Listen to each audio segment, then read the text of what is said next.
A fé move montanhas e pode levar os que acreditam a lugares maravilhosos nesse mundo ou no paraíso. O caso de hoje mostra que, infelizmente, a religião também pode matar até mesmo os mais devotos fiéis.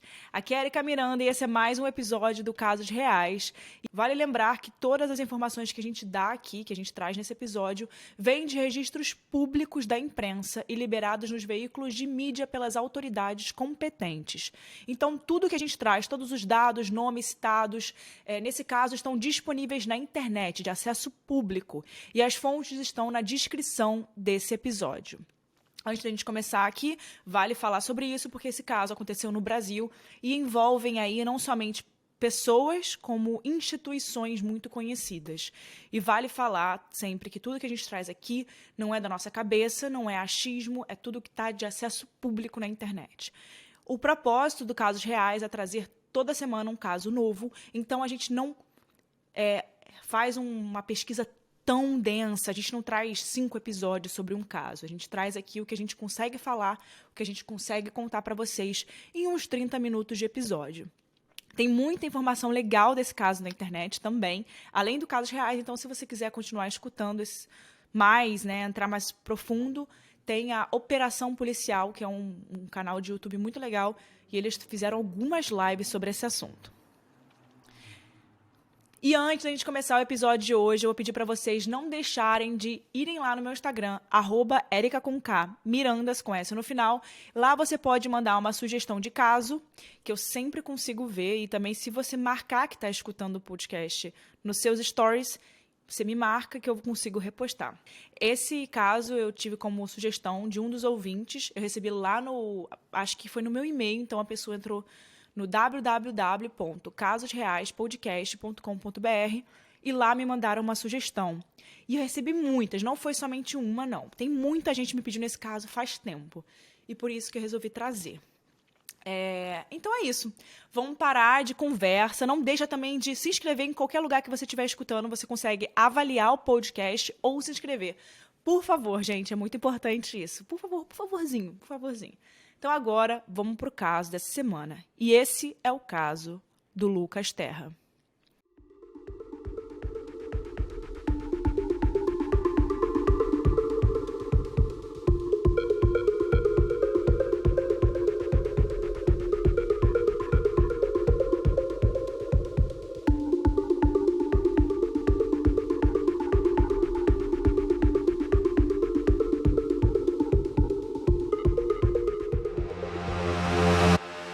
Terra nasceu em 19 de outubro de 1986, na Bahia, e ele era o caçula de 3 irmãos, filhos de Marion e Carlos.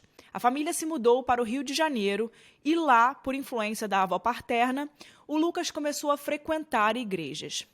Logo cedo ele já dizia que o seu sonho era ser pastor e viajar o mundo espalhando a sua fé, o que surpreendia muito os seus pais e quem convivia com ele. Apesar de religiosos, eles não eram frequentadores de igrejas. Geralmente, o que a gente vê é o contrário, Os pais tentando fazer com os filhos, com que os filhos participem de uma religião e os jovens fazendo o possível para passar longe, das missas, cultos. Mas o Lucas não era assim, de jeito nenhum. Ele era desde pequeno um menino inteligente, obediente, cheio de fé e bondade, muita bondade. Ele odiava a mentira porque ele aprendeu com a sua avó que a mentira o deixa mais longe de Deus. Segundo seus pais, ele nunca deu trabalho ou motivos para que fosse considerado um adolescente problema. Ele sempre avisava para onde ia, com quem ia e respeitava o horário que os pais o davam para poder voltar para casa. Então, quando ele dizia que estava em um lugar, em um horário, não tinha suspeição sobre isso. Era certo, ele não mentiria. Ninguém se perguntava, será que ele está lá mesmo? Ou será que ele está aprontando? E no mais, ele passava boa parte dos seus dias na igreja, que frequentava com pastores e líderes religiosos que o Lucas via como inspiração e amigos. E esses amigos compartilhavam com ele a mesma fé. Marion e Carlos, seus pais, ficavam bem tranquilos em saber que o menino estava na igreja. Mesmo que não fossem frequentadores, eles pensavam que de todos os lugares para se estar, a igreja era um dos mais seguros. E quando o rapaz tinha 14 anos, os seus pais viram uma oportunidade de melhorar de vida longe do Brasil. Mais especificamente na cidade de Parma, na Itália. Marion viajou com um dos filhos para lá, enquanto Carlos e os outros dois, incluindo Lucas, se mudaram do Rio de Janeiro para Salvador, na Bahia, para eles poderem ficar perto da família por alguns meses, quando estava rolando esses trâmites para a ida de todos, né, para mudança de país, e ali eles ficariam até que tudo fosse resolvido, para depois irem. Eles foram morar na casa de um parente que era tio de Lucas, no bairro de Santa Cruz. E não demorou para que o menino encontrasse um lugar para poder seguir com a sua fé, uma igreja na região, para ele poder continuar indo. Ele elegeu a Igreja Universal do Reino de Deus, do bairro de Santa Cruz, como lugar que frequentaria enquanto ele esperava a ida definitiva para a Itália. Um dos pastores auxiliares, Silvio Roberto Galiza, simpatizou na hora com o Lucas muito rápido e o transformou no seu assistente de confiança. O menino ficou muito feliz com o papel que ele recebeu, já que o seu sonho era criar uma carreira dentro da igreja. E ele precisava, né, começar por algum lugar, então isso era uma coisa... Ele ficou muito feliz com essa oportunidade. O objetivo de Lucas era ganhar a gravata de obreiro da Universal, um objeto que faz parte de uma espécie de uniforme oficial e que faria o adolescente se sentir cada vez mais perto do seu sonho. Mas o mal pode se manifestar em qualquer lugar, não importa se é uma igreja ou qualquer outro lugar, né? E a Bíblia já dizia isso. Silvio, o novo pastor, tinha 21 anos quando conheceu Lucas e tinha acabado de chegar na Universal de Santa Cruz. Ele tinha sido transferido de uma outra igreja onde ele tinha chegado quando foi transferido de outra, porque por onde ele passava ele apresentava um comportamento classificado como inadequado, especialmente em relação aos adolescentes homens das igrejas que ele ia. Não por acaso, ele era conhecido nos bastidores como secretário do diabo. Ele tinha um histórico bem complicado de acusações de abuso, mas por algum motivo, os pastores da Universal de Salvador, que o conheciam, acharam que o melhor a fazer com ele era mudá-lo de lugar cada vez que algo acontecia, assim, cada vez que alguma coisa era, né? Enfim, cada vez que alguma coisa ruim acontecia, eles mudavam ele de lugar. Assim, a sujeira no nome da instituição nunca ia embora, só era colocada embaixo do tapete. Mas o Lucas, cheio de fé e bondade, jovem e cheio de sonhos, recém-chegado naquela comunidade, naquela igreja, ele não tinha como saber de nada disso.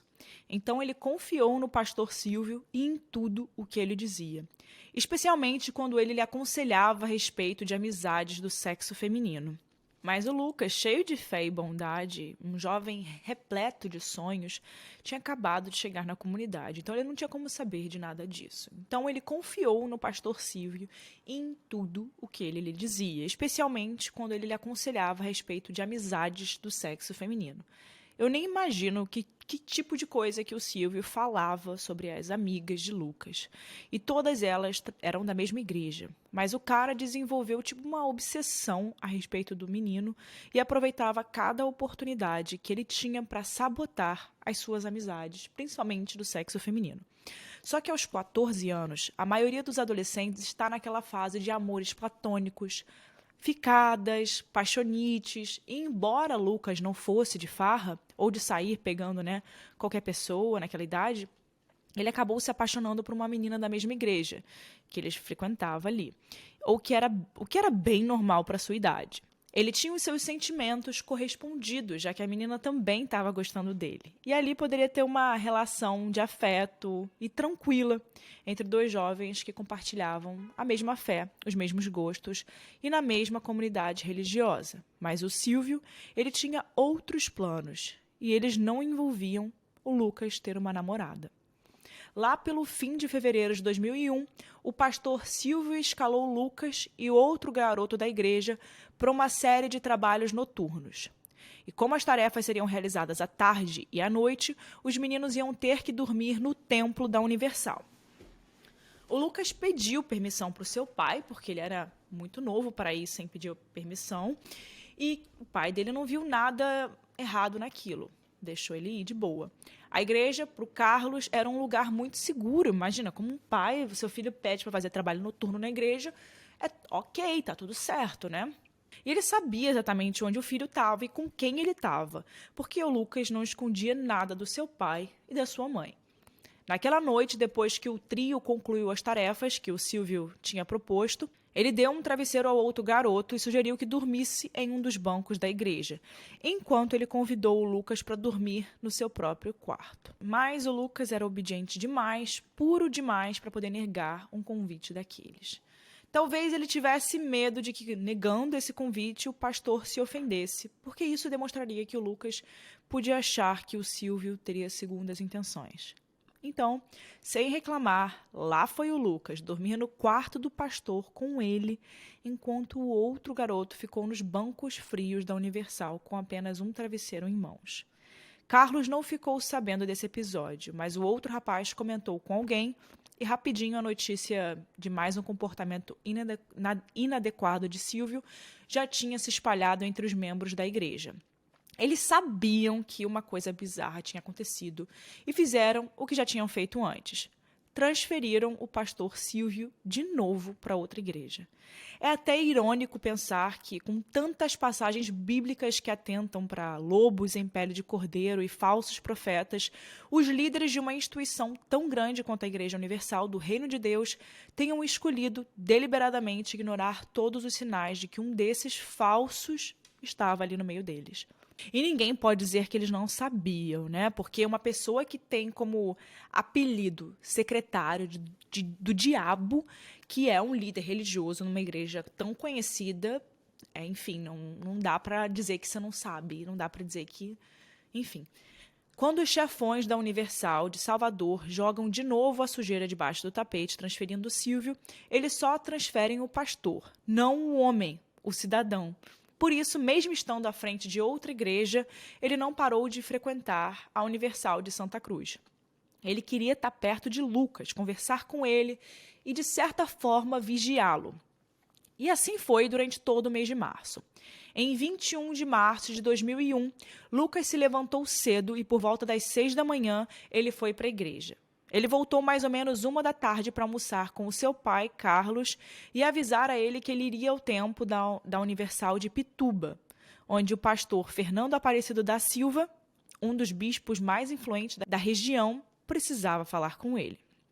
Ele vestiu suas roupas normais de ir na igreja, que era uma camisa branca, uma calça social azul, meias e sapatos pretos, e ele tinha expectativa de uma excelente conversa com o pastor Fernando. Depois, às 5 da tarde, ele voltaria para casa para tomar um banho e se encontrar com amigos e com a menina por quem ele estava apaixonado. E ele já chamava ela de namorada para uma noite normal ali com jovens amigos. Antes de sair, ele deu um beijo no pai que lhe desejou um bom passeio. Aquela seria a última vez que Carlos iria ver o seu filho vivo e bem, mas não seria a última vez que falaria com ele. Nos arredores da igreja, depois do culto, Lucas e seus amigos e a sua namorada, eles estavam em uma rodinha conversando. O pastor Silvio se aproximou dessa rodinha, mal-humorado, e disse a Lucas que tinha uma missão para ele, afastando o menino do resto do grupo. E ele pediu que ele o acompanhasse até a Igreja Universal do Reino de Deus, do Rio Vermelho, para algum propósito de oração. E quando Lucas avisou que ele estava indo, os amigos notaram uma animação, que ele parecia muito animado de estar indo lá. Mais tarde, correu a conversa de que a felicidade de Lucas, na verdade, era porque, de alguma forma, o Silvio o fez acreditar que, em Rio Vermelho, ele conseguiria a tão desejada gravata de obreiro. Eles entraram em um ônibus e, ao descerem, o Silvio foi comprar alguma coisa em uma loja de conveniência. Lucas aproveitou essa hora para poder ligar para o pai. E nesse telefonema ele queria se desculpar para o pai porque ele não ia conseguir chegar em casa a tempo, que o horário que eles tinham combinado era por volta de 9h30, 10 da noite. Isso porque ele tinha ido, em Rio Vermelho com o pastor Silvio. E provavelmente, pelo horário que estava já naquele momento, eles iriam dormir no templo mesmo, mas no outro dia ele iria voltar para casa. Carlos, que nada sabia sobre Silvio, ficou tranquilo por ele estar na companhia de um membro da igreja, responsável e maior de idade. De manhã, o Lucas não estava na sua cama, mas o Carlos sabia que era porque ele estava na igreja de Rio Vermelho. Mas o tempo passou, passou e nada do Lucas aparecer, ou sequer dar notícias. E esse comportamento era muito diferente do normal. E Carlos começou a ficar preocupado.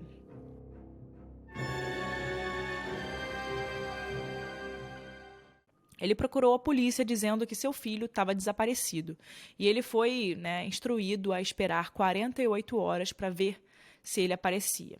Os policiais falaram que ele podia ter mentido para onde ia, porque isso é o que muitos adolescentes fazem, e já já ele voltava para casa. Só que o Carlos sabia que o Lucas odiava mentiras e que ele nunca faria algo do tipo. Então, com o descaso dos policiais, ele resolveu ele mesmo ir procurar o filho por conta própria. E ele foi direto na primeira fonte, o pastor Silvio. A versão que o pastor deu para Carlos no primeiro momento era de que realmente eles tinham ido a um Universal do Rio Vermelho, mas que o Lucas tinha voltado de ônibus para casa. Ele sabia disso porque ele mesmo acompanhou o Lucas até o ponto de ônibus do Rio das Pedrinhas. Depois disso, ele disse que não o viu mais. Carlos, que já começou a ficar nervoso naquele momento, ele vai buscar outras formas de achar o filho. E nada. Ele foi em hospitais, delegacias, até no IML. E Lucas não estava em lugar nenhum. O que dava, ao mesmo tempo, alívio, mas muito desespero. Ele sabia que o filho tinha ido para uma igreja de Rio Vermelho com o pastor Silvio. Então ele foi até a igreja para poder tentar encontrar mais pistas. Só que chegando lá na igreja, os seguranças não o deixaram entrar. Carlos chegou a cruzar com o pastor Fernando, perguntar sobre o Lucas e pedir para procurar dentro da igreja, mas foi tudo em vão. Talvez pela primeira vez na história, um homem foi impedido de entrar em uma universal do reino de Deus. Isso já era o dia 22 de março e Marion, que estava lá na Itália, já tinha ligado algumas vezes para poder pedir notícias, querendo falar com os dois filhos. Mas o Carlos, para não preocupá-la, dava desculpas dizendo que o garoto estava na igreja ou que ele estava no banho, mas chegando no próprio limite, acabou contando que não sabia aonde o filho estava. Marion pegou o primeiro avião da Itália para Salvador, sabendo que Carlos estava praticamente sozinho na investigação do desaparecimento do filho e veio ajudá-lo, veio lutar por Lucas. Só que, infelizmente, essa luta estava apenas começando. Quando a polícia finalmente entrou no caso, o Carlos já tinha ido de novo falar com o pastor Silvio, que deu uma versão completamente diferente da anterior e deixou o pai do menino ainda mais desconfiado. Na sexta-feira, 23 de março, um corpo foi encontrado carbonizado em um terreno baldio, dentro de um caixote. E como o corpo estava muito queimado, e não dava para identificar apenas no olho, assim, olhando, né? Então ele foi colocado no IML de Salvador e esperou por 43 dias até que um DNA confirmasse a identidade de Lucas. Mas durante esse tempo em que o corpo estava no IML, as coisas foram se desenrolando de tal forma que Carlos, Marion e a família começaram a ter a terrível certeza de que aquele corpo era do seu amado filho, era de Lucas. Testemunhas disseram para a polícia que viram nas redondezas de onde o corpo foi encontrado uma Kombi, seguida por um outro veículo e uma moto, e que de repente uma fumaça alta e forte começou a sair do terreno. E foi nesse momento que as testemunhas viram todos os veículos saindo em disparada do terreno baldio. A perícia policial constatou que o corpo era de um garoto e foi queimado vivo. Ele estava amordaçado e teve as mãos e os pés amarrados. O corpo estava tão queimado que não foi possível afirmar se ele havia ou não sofrido violência sexual. Quando o exame de DNA confirmou a identidade da vítima, as suspeitas recaíram em Silvio, baseados na sua obsessão por Lucas. Pelo fato do menino ter avisado que estava com ele antes de... A última vez que alguém viu ele foi com o Silvio, e principalmente porque ele dava uma nova versão a cada vez que era perguntado sobre o caso. O caso foi montado com base em depoimentos de testemunhas sobre o comportamento de Silvio nos últimos meses e em evidências encontradas no corpo que mostravam que o pano utilizado para amordaçar Lucas era de uma cortina da Igreja Universal de Rio Vermelho. E um dos materiais utilizados para atiçar o fogo que queimou o garoto foi o panfleto da mesma igreja. Silvio alegava inocência em todas as versões, mas o seu histórico não lhe dava a menor credibilidade. Ele era conhecido como o secretário do diabo, lembram? Mesmo assim, alguns líderes da Universal testemunharam em sua defesa em um julgamento de 2004, um julgamento cercado de polêmicas. Muitas potenciais testemunhas de acusação, incluindo Carlos Terra, foram ameaçadas por líderes da Universal. Algumas dessas pessoas tiveram até que entrar no serviço de proteção à testemunha e precisaram mudar de casa e de identidade para não serem mais encontradas. Silvio dava versões contraditórias. Ele alegava inocência, mas vários buracos na história ainda estavam abertos. Como, por exemplo, ele não sabia dirigir. Então, se a Kombi vista nos arredores do terreno baldio, onde o Lucas foi queimado, levava o seu corpo, quem estava dirigindo aquela Kombi? E de quem era a moto e o outro veículo que também foram vistos? Ficou claro que o Silvio não agiu sozinho. Mas, alegando inocência o tempo todo, ele se recusava a dar nomes, porque acusar alguém o colocaria a par do crime, talvez na própria cena. Essa pode ter sido a única atitude inteligente do pastor durante todo esse caso, já que a utilização de panfletos da igreja e de panos da cortina universal na vítima não demonstrava nenhuma esperteza. Ou talvez eles tenham achado que tudo iria queimar nas chamas, mas se Deus existe, ele tinha um outro propósito para esse episódio e envolvia não deixar impune, quem tirou a vida de Lucas. Ou as pessoas que tiraram a vida de Lucas. Em 9 de junho de 2004, Silvio Roberto Galiza, então com 24 anos, foi condenado a 23 anos e 5 meses de prisão, em regime fechado por homicídio triplamente qualificado. O júri aceitou a tese de que ele estuprou, matou e queimou Lucas. Antes da leitura da sentença, o pastor Fernando, que tinha testemunhado em defesa do Silvio, ele foi detido e ficou em observação pelo resto do julgamento, porque ele se contradisse diversas vezes perante o júri. Quando a sentença foi lida, ele estava solto. Os advogados de Silvio, pagos pela Universal, entraram com recursos que diminuíram a pena para 18 anos de prisão e logo mais 15. O que soou como injustiça para a comunidade baiana, que viu o falso profeta ser preso por um crime hediondo. E pior, o promotor o colocou como mandante do crime, mas deixou claro que não tinha como ele fazer tudo aquilo sozinho. Então, outros assassinos estavam à solta, mas Silvio não denunciava ninguém, não dava nomes, só dizia o tempo todo ser inocente. Só que até o secretário do diabo tem um limite.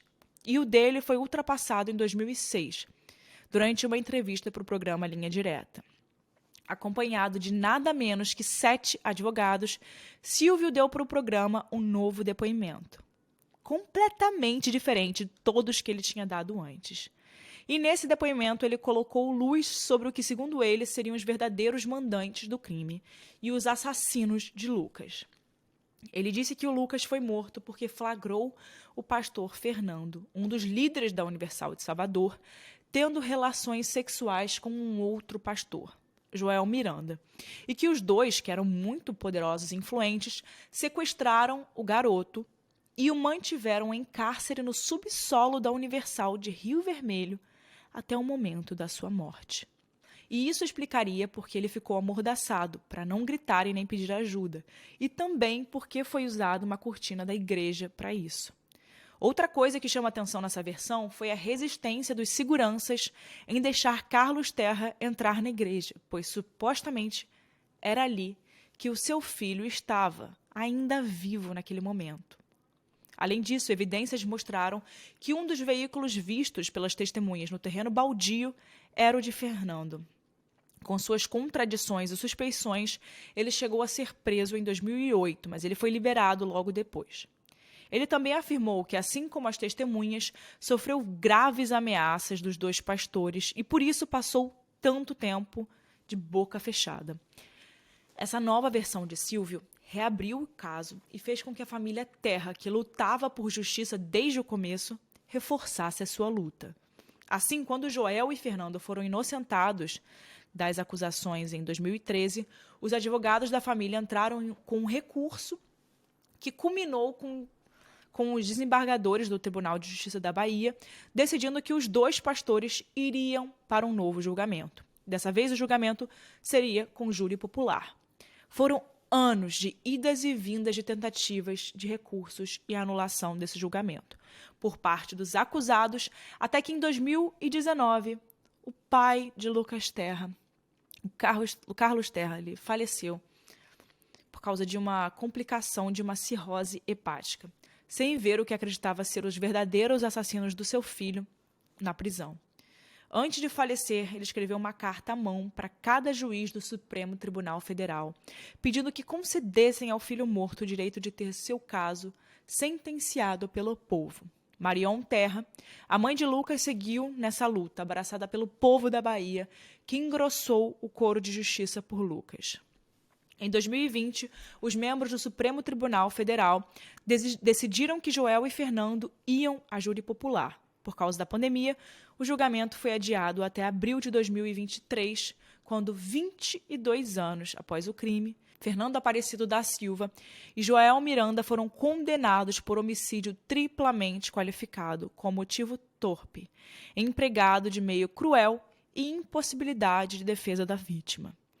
A sentença de 21 anos de prisão para cada um deles também teve como peso a tentativa de ocultação de cadáver. E aqui vai um parênteses. A burrice foi tão grande que eles queimaram o corpo de Lucas em um terreno baldio que pertencia à Igreja Universal. Ainda cabe recursos, mas é improvável que Fernando e Joel sejam inocentados depois das provas apresentadas contra eles no júri. Eles já estão em regime fechado lá na Bahia. Silvio Roberto, o conhecido secretário do diabo, está em liberdade condicional desde 2012, após cumprir 7 anos da sua sentença em regime fechado. Antes de morrer, Carlos Terra, pai de Lucas, escreveu um livro chamado Traído pela Obediência. Esse livro ele conta como seu filho, tão obediente e correto, teve o destino interrompido por pessoas monstruosas. Atualmente, um dos irmãos de Lucas, Carlos Júnior, está se formando em direito, inspirado e motivado pela sede de justiça do caso do irmão. Marion tem 2 netos e uma das suas irmãs, que a auxiliou na busca por justiça e lutava há anos contra uma grande doença, morreu horas após a sentença de Joel e Fernando ser proferida. Ela disse que, abre aspas, agora que a justiça tinha sido feita, ela poderia descansar ao lado de Luquinhas, fecha aspas. Marion disse em uma entrevista recente para o canal de Beto Ribeiro, chamado Crime S.A., que a vida deu um jeito de seguir em frente e que está tranquila em saber que os culpados por tirar a vida do seu filho estão finalmente atrás das grades. Mas ela não deixa nunca de se lembrar da pureza e da índole daquele garoto que queria ser pastor, que queria viajar proferindo sua fé e, como ela mesma dizia, ganhar almas para Cristo, e de lamentar que com essas virtudes ele tenha caído no meio, encontrado com pessoas tão ruins que fingiam ser pastores. Nas palavras dela, abre aspas, pedófilos, monstros, assassinos, fecha aspas. Só resta aí a todo mundo que está escutando, eu acredito, assinar embaixo. E agora vamos ali para a minha opinião. Esse caso, agora eu entendi, né, por que vocês queriam tanto que eu trouxesse esse caso. Vou repetir. Esse caso agora a parte desse caso é minha opinião, então agora a gente abre essa parte para opinião. Eu gosto sempre de deixar claro aqui que o que aconteceu nesse caso não tem a ver somente com uma instituição. Não é a instituição que cometeu um crime.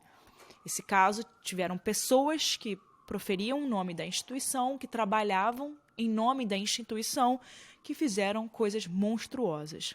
Porém, como a gente pôde ver, muitas dessas coisas poderiam ter sido evitadas ao longo do tempo se alguém acima dessas pessoas tivesse feito algo para impedir. Como, por exemplo, como que o Silvio ainda estava trabalhando para uma igreja e como esses pastores estavam tendo esse tipo de atitudes dentro de igrejas. enfim, eu acho que muitas coisas estão erradas ali. E eu não sei no que você que está me escutando acredita, mas eu acredito em muitas coisas, e principalmente que todos nós temos uma missão na Terra. E eu acho que a missão de Lucas Terra, né? Lucas Terra, era curta, porque ele foi embora muito jovem. Mas ele tinha um coração muito bom. Eu não tive a oportunidade, né, acho que não tem muitos vídeos, não tem nada que a gente consiga ver como é que era realmente o Lucas em vida. Mas ele me parece ser um menino muito bondoso, muito aberto às coisas, com muita pureza, um garoto puro. E, infelizmente, ele esbarrou com pessoas que se aproveitaram dessa pureza dele. Eu acho que não é aquela história de que ele estava no lugar errado, na hora errada. Eu acho que, literalmente, ele estava no lugar certo. Ele estava na igreja, mas ele encontrou com as pessoas erradas. E eu acho que ele tinha uma missão, como eu estava falando, ele tinha uma missão na Terra. E a missão dele é que a gente hoje fale sobre esse assunto, que a gente hoje não deixe com que essas pessoas estejam por aí soltas e que esse caso fique esquecido. Então é para isso que a gente está trazendo esse episódio hoje, para o Lucas Terra sempre ser lembrado. Alguns familiares dele morreram, né, depois desse caso, desse triste caso. Eu acredito que isso afetou muito a família e que por isso o pai tenha falecido. E porque é claro que tudo que acontece no emocional se expressa no físico. Então eu acho que o Lucas teve uma missão muito forte. A principal foi expor o que estava acontecendo naqueles lugares e que a mensagem dele chegue a todos nós, que a gente não deixe esse caso morrer, que a justiça seja feita, a justiça na Terra, porque a justiça divina, ela sempre vai ser feita. É muito triste esse caso. É muito triste que tenham se aproveitado de um menino tão novo desse jeito. Porém, vale aí lembrar que essas instituições podem fazer algo quando tem esses casos. Não vale ficar, não existe por que ficar colocando para debaixo do tapete. Isso não ajuda em nada, só piora a situação. Então, isso poderia ter acontecido em qualquer religião, tá? Não é especificamente universal. Isso poderia ter acontecido em qualquer igreja, qualquer religião, qualquer igreja. Então, para que isso não continue, essas coisas não continuem sendo botadas de lado, tentar esconder. Viu algo errado, né? Vamos agir para que isso não aconteça. Tirar essas pessoas de perto de qualquer coisa que elas estejam cometendo crimes, né? Enfim, essa é a minha opinião. Quero saber a opinião de vocês. O que vocês acharam de como foi todo esse caso, assim, como que ele fechou. Eu acho que esse caso já tem muito tempo, aconteceu já há quase 20 anos atrás. Então, muitas coisas dificultaram também para que ele fosse resolvido mais rápido. Porém, eu acho que foi um bom encerramento, assim. Eu acho que as famílias devem estar melhores agora, devem estar mais tranquilas com esse caso. Quero muito saber a sua opinião. Deixa aqui embaixo, onde quer que você esteja escutando. Eu consigo ver a sua opinião. É muito importante para mim, que eu adoro saber o que vocês estão falando. Então é isso. Semana que vem vejo vocês com mais um episódio aqui no Casos Reais. Até semana que vem, pessoal.